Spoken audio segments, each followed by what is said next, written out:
So this is truly not the sermon that I expected to be giving my first Shabbat back on the Bima here at Or Chadash. But one of the resolutions that I made to myself at the High Holidays this year was a commitment to truth and transparency in the way I live my life. And so I want to share with you my thoughts on some events that took place this week in the Senate and more locally in our own community. But first, a little Torah. And for those of you who were here last night, I gave a similar Dvar Torah to what I'm about to give. The first part is the same as what you heard last night, and the end is a different message.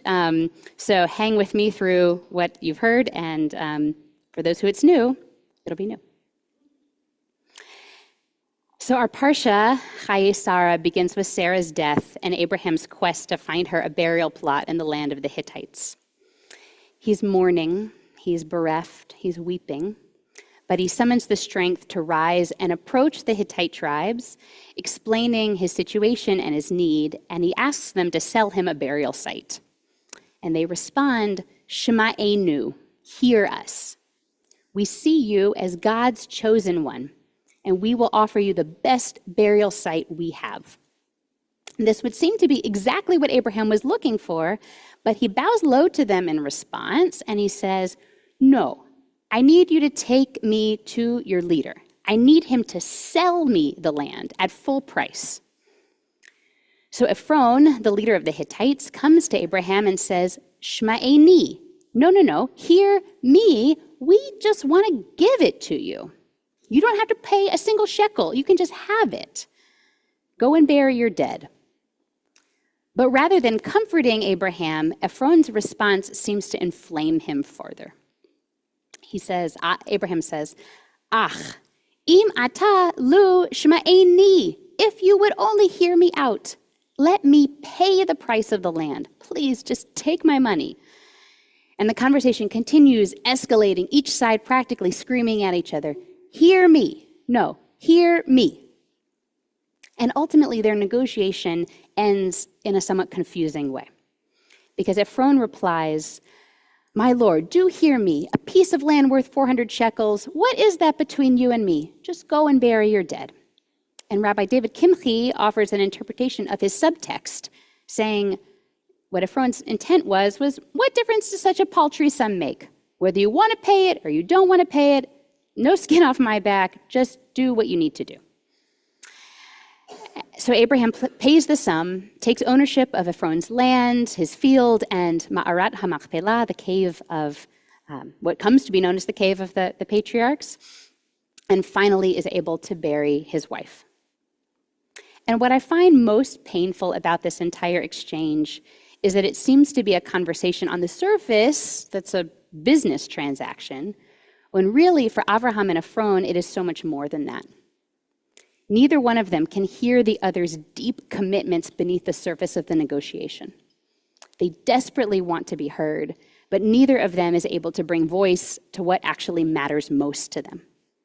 For Abraham, what matters most in this moment is his agonizing grief over his beloved wife, Sara, and his desire to honor her memory by purchasing a burial plot at full price rather than to receive one as a gift.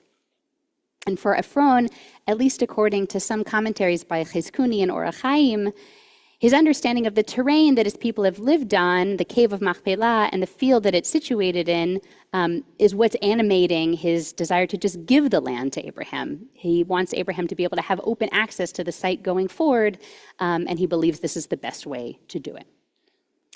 But these two men keep their motivations and their core commitments hidden from one another, all while, in a heartbreaking way, demanding that they aren't being heard. This feels very familiar to me. This week, there was a vote in the Senate on 3 resolutions introduced by Senator Bernie Sanders to block the sale of certain offensive weapons to Israel. And both of our Georgia senators voted in favor of at least some of the resolutions. And Thursday, the Jewish Federation of Greater Atlanta issued a statement, a letter to Senators Ossoff and Warnock on their vote to block arms sales to Israel. It was a letter of strong condemnation, and it questioned their commitment to Israel's security and their motivations for voting with Senator Sanders.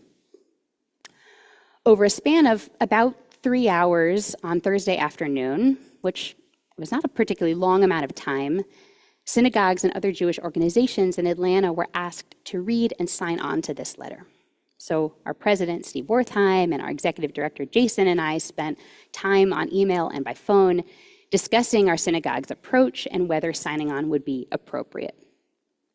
And together, we ultimately came to the conclusion that while many of us in the congregation may individually agree with every single word of the letter to the senators, our role as a synagogue is not to take direct stands on political issues and votes, but rather to create a space of sacred community that is beyond the specifics of our personal politics and can be, in some ways, a haven from the highly politicized nature of the rest of our lives. Coincidentally, we had a board meeting already scheduled for Thursday night, and so we brought these questions to our board. Should our synagogue sign on to political statements? If so, what should our process be for determining which statements to put our name on? Given that so many members represent such a wide range of political commitments, you could call us a purple synagogue, what would the impact on our community be of signing or not signing a statement, this statement or others? Whose views will be affirmed by such a decision and who will feel alienated?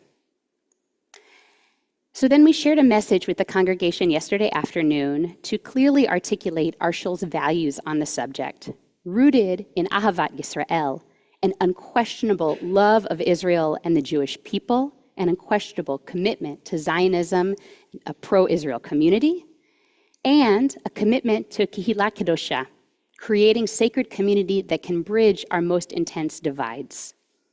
We reaffirmed our position to refrain from signing on to political statements as a synagogue.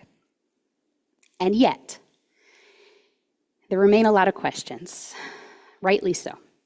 And there's a question that I'm continuing to wrestle with, and I want to wrestle with it together with you out in the open rather than just inside my head. One of our board members said on Thursday night during the meeting, and I'll paraphrase, "Rabbi, I feel so passionately about this issue. It feels so clear to me what the right thing is.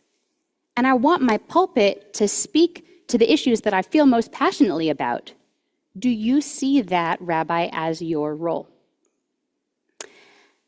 My response in the moment was that I don't see my role as rabbi to respond directly and immediately to every political issue that is relevant to us as Jews and as human beings, but rather to hold a conversation at a higher level and engage with Jewish wisdom that can speak to our deepest values, but not necessarily provide a direct answer to the question of, let's say, in this case, should the United States continue to transfer offensive weapons to Israel? Part of the reason is because there are good, moral people whose viewpoints on this question are crystal clear and who strongly diverge from one another. There are people in this shul, in this room, who feel that U.S. aid to Israel, especially during the existential war that Israel has been actively engaged in for this past year with Hamas since October 7, 2023, and now with Iran and Lebanon, is critical for Israel's survival. Any backing down on U.S. support signals to Israel's enemies that the bond is weakening and hampers Israel's ability to fight the enemies that want to see its total annihilation. There are also people in this shul who have been deeply concerned for quite some time about the scale of destruction in Gaza and the motivations behind the war's continuation. They make a distinction between missile defense systems like the Iron Dome, technologies that protect Israelis from rocket attacks from near and far, versus offensive weaponry that has been used to level houses and kill thousands in Gaza. Both of these groups can be quite vocal in op-eds, on social media, shouting at one another and past one another, battling on the front lines for public opinion, deeply in their own positions. And all of these wonderful people that I love, that I adore, are in our community, alongside more good moral people that I love who just want to come here and daven and eat challah and schmooze with one another and have a place free from the soul-crushing questions of our day for at least a few hours. And there is another group of good moral people that I love in this shul. These are the people who are truly wrestling with this question and others like it, not because they are apathetic, but because they hold multiple moral commitments and feel torn between them. They are afraid to say, I don't know the answer, because of how it will appear to their friends and family who are much more certain of their positions. They remain quiet in conversations, and they often disengage from Jewish community because of the implicit and explicit message that in order to be a good Jew, you have to espouse the strongest airtight support of Israel without hesitation. But they are truly wrestling internally with what all this means. And I will share with you, my beloved community, in the spirit of dover emet, of speaking truth, that this is the group in which I most often find myself. I love Israel deeply and Israelis, and I believe unquestioningly in Israel's right to exist. I have been devastated by ongoing attacks on Israel and no end in sight to this war. I am gutted that there are still 101 hostages held in Gaza who are dying every single day. And I am heartbroken by such catastrophic loss of life in Gaza, and I feel powerless to end it. And I wrestle with all of these commitments and how to hold them together. And I long for a space in the Jewish world to articulate all of these commitments and all of these questions and what to do and how to respond, and then to engage with Torah that illuminates these questions from all angles. There is hardly a space in the Jewish world where people from divergent sides of these issues can even express their commitments and longings to one another without fear of being publicly eviscerated, let alone study Torah and text together. I truly do not know the right answer to many of these questions, but I also don't believe that it is my role as a rabbi to have the right answer. And it is certainly not my role as the rabbi to tell any one of you how to think or how to vote. It is my role, however, to lift up Torah and Jewish wisdom on the greatest moral questions of our time so that we can wrestle in conversation with Jews throughout history and Jewish voices today. And I want to commit to doing more of that this year. It is my role to love our community and to do everything I can to hold us together in this big, messy, beautiful tent, even and especially when we might disagree, and to get really curious when people that I genuinely love and respect have fundamentally different positions on issues from one another and from myself.